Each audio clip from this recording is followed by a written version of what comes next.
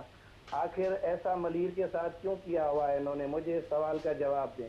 جی چانیو صاحب معذرت کے ساتھ آپ پورے ملیر کو اس طرح نہیں کہہ سکتے ہیں کہ پورے ملیر کی یہ صورتحال ہے. کچھ علاقے ہیں اچھا, جن یہاں میں پہ میں یہ پوچھنا چاہوں گی یہ کس ایریا کی بات کریں, ملیر کی کون سی بتایا نہیں. جگہ ہے, تاکہ پھر وہ کنفیوژن کلیئر ہو جائے نا. ہلو, لائن ڈسکنیکٹ ہو چکی ہے جی. تو کچھ ایریاز ہیں جہاں پہ پانی کی کمی, پہلے ہی آپ سے ڈسکس کر چکا ہوں کہ لوڈ شیڈنگ کی وجہ سے بھی سپلائی نہیں دی جا سکے. پانی ہمارے جو ڈسٹرکٹ کونسل کی 5 UCs ہیں اس میں بورنگ کا پانی ہوتا ہے, لیکن جب ہمارے پاس لائٹ ہی نہیں ہوئی تو آگے سپلائی کیسے پہنچے گی. ٹھیک ہے, اسی پہ ہم لوگ پہلے آپ سے میں ڈسکس کر چکا ہوں, کلیئر کر چکا ہوں کہ الیکٹرک کی نااہلی کی وجہ سے ہم لوگوں کو یہ باتیں بھی سننی پڑ رہی ہیں.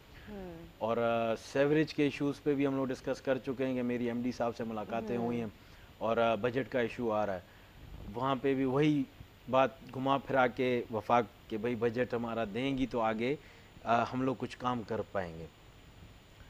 اور عنقریب مجھے امید ہے, اللہ میں امید ہے, انشاءاللہ الاٹ ہوگا بجٹ اور کام بہتر ہوگا انشاءاللہ. ہم بات کرتے ہیں مہنگائی کے حوالے سے, آپ کے سوال ادھورا رہ گیا تھا. اس میں آپ کو گندم کی مثال دے رہا تھا کہ جو PTI گورنمنٹ نے 5 لاکھ ٹن ایکسپورٹ کی یا اسمگل کی, افغانستان بھیجی. اب اگر آپ کراچی پورٹ میں جائیں, وہاں سے رپورٹ لیں تو تقریباً 7 لاکھ ٹن امپورٹ کی گئی, اور وہ بھی ایسی گندم جو میں سمجھتا ہوں کہ کوئی گائے بھینس بھی نہ کھائے, وہ والی گندم امپورٹ کی, بالکل ناقص کوالٹی کی. جب ہمارے پاس اپنی گندم 5 لاکھ ٹن موجود تھی تو ہمیں کیا ضرورت تھی کہ ہم لوگ ایکسپورٹ کریں. صرف یہ اپنے جو آس پاس کی ان کی جو بولتے ہیں نا کہ میرے کھلاڑی, ان کھلاڑیوں کو فائدہ پہنچانے کے لیے, جیسے چینی کا بحران ہوا, جہانگیر ترین کو فائدہ پہنچانے کے لیے ان لوگوں نے سارا یہ سسٹم کھیلا. ابھی اسی گندم کے پیچھے بھی یہی لوگ ہیں, اور انہی چند مخصوص لوگوں کو فائدہ پہنچانے کے لیے عوام کو اور مہنگا آٹا اور ناقص کوالٹی کا آٹا پہنچایا جائے گا. تو وفاق اپنی پالیسیاں چینج کرے. پالیسی تو خیر ان کے پاس کوئی ہے ہی نہیں. اگر پالیسی ہوتی تو 3 سال تک یہ پتہ چلتا کہ یہ لوگ کس پالیسی پہ کام کر رہے ہیں. ان کے پاس تو کوئی بھی پالیسی نہیں ہے, بس صبح اٹھتے ہیں اور بولتے جو جیسا ہو رہا ہے بس چلانے دو. ٹھیک ہے, تو اسی ناقص ان کی حکمت عملی کی وجہ سے آج پاکستان تباہی کی طرف بالکل نزدیک پہنچ چکا ہے, تباہی کے دہانے پہ. مطلب جو مہنگائی کا وہ ہے ذمہ دار, وہ انفلیشن پورا PTI گورنمنٹ کو ہی کریڈٹ جاتا ہے اس چیز کا. اگر دیکھیں وفاق ہی آپ کی پاکستان کو ریپرزینٹ کر رہی ہے, اگر آپ کی وفاق کے پاس کوئی پالیسی نہیں ہے, انفلیشن پہ وہ قابو نہیں کر سکتے ہیں, تو پھر وہ ملک کا حال یہی ہوگا جو آج آپ کے سامنے ہے. ٹھیک ہے, لیکن ہم نے اپنے جو ہے پروگرام میں PTI کے نمائندوں کو بلایا تھا, تو وہ تو کہتے ہیں ہم ایک بجٹ دیتے ہیں, ہم پوری ریٹ لسٹ مینٹین کرواتے ہیں, لیکن اب یہ کمشنر کراچی اور پھر یہ دکانداروں کے شاپ کیپر جو ان کی ذمہ داری ہے کہ وہ کس طرح سے لے کر چلتے ہیں.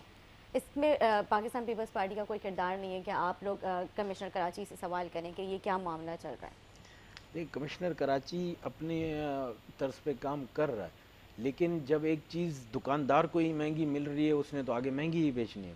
ٹھیک ہے, اور جو سرکاری نرخ نامہ نکلتا ہے اس کے لحاظ سے اگر دکاندار کو وہ چیز اس ریٹ پہ نہ ملے اور تھوڑی مہنگی ملتی ہے تو اس نے آگے مہنگی بیچنی ہے. لیکن پھر بھی یہاں پہ ہمارے, میں اپنے ملیر کی بات کروں گا کیونکہ ملیر سے میرا تعلق ہے. آپ کو میں نے پہلے ہی بتایا کہ اسسٹنٹ کمشنرز ہیں وہاں پہ, DC صاحب وہاں پہ اکثر چھاپے لگا رہے ہوتے ہیں. کوئی نہ کوئی دکاندار یا کوئی بھی جو XYZ جو زیادہ ریٹ پہ فروخت کر رہا ہے سامان, اس پہ کریک ڈاؤن ہو رہا ہے. بات وہی ہے کہ ایک دکاندار بھی اتنا ہی قصوروار ہے جتنا government of federal of Pakistan قصوروار ہے. اگر وہ ریٹس پہ قابو نہیں کریں گے, وہ سبسڈی نہیں دیں گے, تو دکاندار بیچارہ کیسے اپنی جیب سے تھوڑی بھرے گا. اس کو ایک چیز جب بالفرض ویجیٹیبلز ہیں وہ منڈی سے ہی مہنگی مل رہی ہے تو اس نے آگے اپنا منافع رکھنا ہے اور پھر آگے بیچنا ہے. جب اگر منڈی سے کوئی چیز اس کو سستی ملے گی، ہول سیل ایریا سے وہاں سے سستی ملے گی، تو اس نے بھی آگے اپنا منافع کم ہی رکھنا ہے اور بیچنا ہے. تو اس چیز کے لیے ہول سیل مارکیٹس کو جو ہے وہ کنٹرول کرنے کے لیے فیڈرل کو کوئی پالیسی بنانی پڑے گی، ریٹس پہ تعین کرانا پڑے گا ان کو کہ ایک جو مینوفیکچرر ہے اس کو بھی فائدہ ہو اور ایک جو بائر ہے اس کو بھی فائدہ ہو، تاکہ ون ون سچویشن ہو. عوام کا بھی، بائر میں عوام آتی ہے، آپ کے جتنے بھی روزمرہ کی جو چیزیں ہیں ان میں اگر عوام کو فائدہ ملے گا تو ہو سکتا ہے عمران خان کو ہی اپریسیشن ملے، ہمیں نہ ملے، کیونکہ ہم لوگ تو صرف پیپلز پارٹی والے جہاں پہ جو کام خراب ہو رہا ہوتا ہے وہاں پہ ہمارا نام لیا جاتا ہے، کہیں پہ بھی اپریشیٹ نہیں کیا نہیں جاتا. ایسی بات تو نہیں ہے، جو آپ لوگوں کا اچھی کارکردگی ہے اس کو بھی اپریشیٹ کیا جاتا ہے. مجھے بہت ٹائم ہوا ہے اچھی خبر سننے میں نہیں آئی کہ پیپلز پارٹی نے آپ یہ لوگ کہ اچھا کام کر کے دکھائے تو ہم میں آپ کو آپ اپنے کو پروگرام میں ضرور اپریشیٹ کریں گے. ہزاروں ایسے کام گنوا سکتا ہوں. آپ صوبہ کے پی کے کی اگر گورنمنٹ کی بات کریں ایجوکیشن کے لحاظ سے، تو آپ رپورٹ موجود ہوگی، سینسر رپورٹ ہوگی کہ گورنمنٹ اسکول سے لوگوں نے اپنے بچے وہاں سے ایڈمیشن ختم کروا دیے ہیں، اور سندھ میں سرکاری اسکولوں میں ایڈمیشن بڑھ رہے ہیں. نہیں، سندھ کے سرکاری اسکولوں کی صورتحال تو بہت خراب ہے. آپ ایڈمیشنز کی بات کریں، صورتحال سب اسکولز کی نہیں، دیکھیں کچھ ہیں. ایڈمیشن لینے کے بعد اگر بچے کو نکال دیا جائے کہ صورتحال دیکھ کے انوائرمنٹ ایسا نہیں ہے کہ اپنی بچی کو یا بچے کو وہاں پہ تعلیم دلوائی جائے، تو پھر کیا فائدہ ایسے ایڈمیشن کا؟ اگر ایسی صورتحال ہوتی تو ایڈمیشن ریٹس نہ بڑھتے. ایڈمیشن کا جو ریشیو ہے وہ بڑھ رہا ہے سندھ میں. اچھا، اگر آپ تھوڑا سا بھی اس میں سرچ کریں نا تو سندھ میں پہلے کی نسبت بڑھ رہا ہے ایڈمیشن ریٹ. اور یہ اچھی جو اسکولز ہیں پرووائڈ کر رہے ہیں سندھ گورنمنٹ والے، اسی میں ہو رہا ہے کہ آپ کے ایڈمیشنز بڑھ رہے ہیں. اگر وہاں پہ اسکول میں ہیں، میں یہ نہیں کہتا ہوں کہ 100% ایجوکیشن ڈپارٹمنٹ ہمارا بہترین کام کر رہا ہے، کچھ کمیاں خامیاں ہیں وہاں پہ بھی، لیکن ان پہ بھی کنٹرول کیا جا رہا ہے. سعید غنی صاحب ہیں ایجوکیشن منسٹر، وہ بہت اچھا کام کر رہے ہیں. کافی سارے بند اسکولز جو تھے وہ کھلوائے ہیں انہوں نے، اور ابھی بھی ورکنگ چل رہی ہے. اور مجھے یہی اندازہ ہے کہ جب تک ان کا ٹرن اوور ہمارا پورا ہوتا ہے تو یہ جتنے بھی بند اسکولز ہیں انشاءاللہ اوپن ہو جائیں گے انشاءاللہ. آپ مجھے بتائیں جس طرح سے ابھی لاک ڈاؤن ہے اس چیز سے تعلیم کتنی متاثر ہو رہی ہے؟ آن لائن کلاسز سے بچوں کے کا حل رہ گیا ہے؟ آن لائن کلاسز میری نظر میں کوئی حل نہیں ہے، ٹیمپریری کام ہے. اور ہمارے جو ہم لوگ دیہی علاقوں سے تعلق رکھنے والے ہیں، وہاں پہ میرے خیال سے 80 to 90% جو لوگ ہیں وہ پوورٹی لیول سے کم کے لوگ ہیں، جو اپنے بچوں کے لیے موبائل افورڈ نہیں کر سکتے ہیں یا لیپ ٹاپ نہیں لے سکتے ہیں. تو آن لائن کلاسز تو وہی لوگ کر سکتے ہیں جن کے پاس اینڈرائڈ موبائل ہو یا لیپ ٹاپ ہو، کمپیوٹر ہو، وہ لوگ افورڈ کر سکتے ہیں آن لائن کلاسز. اب جو میری طرف کے لوگ ہیں، دیہی علاقوں کے لوگ ہیں، ایک تو ان کے پاس اتنے پیسے نہیں ہیں کہ وہ ایسی قیمتی چیزیں لے سکیں، اور اگر لیں گے بھی تو ایک گھر میں 5 بچے ہیں، 4 بچے ہیں، ہر ایک سیم ٹائم پہ اگر 4-5 بچوں کا اسکول لگتا ہے تو 4-5 موبائل لینے پڑیں گے ان کو، 4-5 کمپیوٹر لینے پڑیں گے. سب کو ایک ساتھ غریب آدمی نہیں افورڈ کر سکتا. بالکل. اور دوسرا پھر آپ کے نیٹ کے ایکسپینسز بڑھ جائیں گے. نیٹ کے ایکسپینس، اور نیٹ تو ہمارے پاس ہے بھی نہیں. جی. جو آج کراچی 4G چلا رہا ہے تو ہمارے پاس 2G چلتا ہے. ہمارے جو ایریاز ہیں وہاں پہ، اب اس چیز کا بھی آپ پیپلز پارٹی کو بلیم نہیں کیجیے گا، یہ پرائیویٹ کمپنیز ہیں. نہیں وہ تو لازمی سی بات ہے. کیونکہ کوئی نیٹ ورک وہاں پہ جو گڈاب کے دیہی علاقے ہیں یا UC میدان ہیں اس طرف اگر آپ آئیں، میرے شہری پٹی کے بالکل ساتھ میمن گوٹ لگتا ہے. میمن گوٹ کا نام آپ نے بھی سنا ہوگا. ہمارے میمن گوٹ شہر کے نام سے ہمارے دیہی علاقوں میں مشہور ہے. وہ وہاں پہ نیٹ نہیں کام کرتا. UC درسانو ہے ہمارے پاس، ادھر کام نہیں کرتا. وہاں پہ نیٹ اپنی جگہ، موبائل بھی اتنا کام نہیں کرتا، کوئی بار بار ڈسکنیکٹ ہو جاتا ہے. ٹھیک ہے. یوسف صاحب میں آپ سے ایک لاسٹ کوشچن کرنا چاہوں گی. آئندہ بلدیاتی انتخابات میں پاکستان پیپلز پارٹی کس سے اتحاد کرے گی؟ اتحاد مجھے نہیں لگتا کہ کسی کے ساتھ ہو. باقی آئندہ مستقبل میں جو چیئرمین صاحب فیصلہ کریں گے، ہماری کمیٹی پیپلز پارٹی کی فیصلہ کرے گی، وہ اللہ بہتر جانتا ہے. مگر میری نظر میں اتحاد نہیں ہوگا، کیونکہ الحمدللہ ہم لوگ اسٹیک رکھتے ہیں اپنا کراچی میں اور وننگ پوزیشن میں. اور انشاءاللہ اس دفعہ جتنے بھی DMCs ہیں یا میئر کراچی بھی، وہ پاکستان پیپلز پارٹی کا آئے گا انشاءاللہ. دیکھتے ہیں انشاءاللہ. یوسف صاحب میں آپ سے ایک پیغام دلوانا چاہوں گی ہمارے ناظرین کے لیے. آپ ہمارے پلیٹ فارم باخبر کراچی سے عوام کے لیے کیا پیغام دینا چاہیں گے؟ میں اپنے آپ کے چینل کے توسل سے، باخبر کراچی کے پروگرام کے توسل سے عوام کو یہی پیغام دوں گا کہ تھرڈ ویو جو آئی ہے کرونا کی، اس میں پہلے سے زیادہ احتیاط کی ضرورت ہے۔ مشکلات ہیں، کافی ساری مشکلات ہیں، چاہے وہ لائٹ کے حوالے سے بولیں، پانی، جو بھی کوئی غریب بندہ ہے جو صبح اٹھ کے اپنے لیے روزی روٹی کر کے رات میں گھر والوں بچوں کے لیے کام سے کما کے لے کے جاتا ہے، اس کے لیے پرابلمز ہیں، لیکن یہ پرابلمز وقتی ہیں۔ اگر زندگی رہی تو اللہ نے آپ کو اور دینا ہے، تو احتیاط کیجئے خدا را، اور صبر و تحمل سے کام لیں۔ بہت سارے ایریاز میں انتشار پھیل رہا ہے لاک ڈاؤن کی وجہ سے کہ دکانیں بند ہیں، روڈ رستے بند ہیں، تو یہ آپ کی سیفٹی کے لیے کیا جا رہا ہے۔ خدا را گورنمنٹ کا ساتھ دیں اور احتیاط کریں۔ بہت بہت بہت شکریہ یوسف بلوچ صاحب آپ کا، آپ ہمارے پروگرام میں آئے۔ اور ناظرین ایک چھوٹا سا بریک لیتے ہیں، بریک کے بعد ایک اور مہمان کے ساتھ حاضر ہوتے ہیں، ہمارے ساتھ رہیے گا۔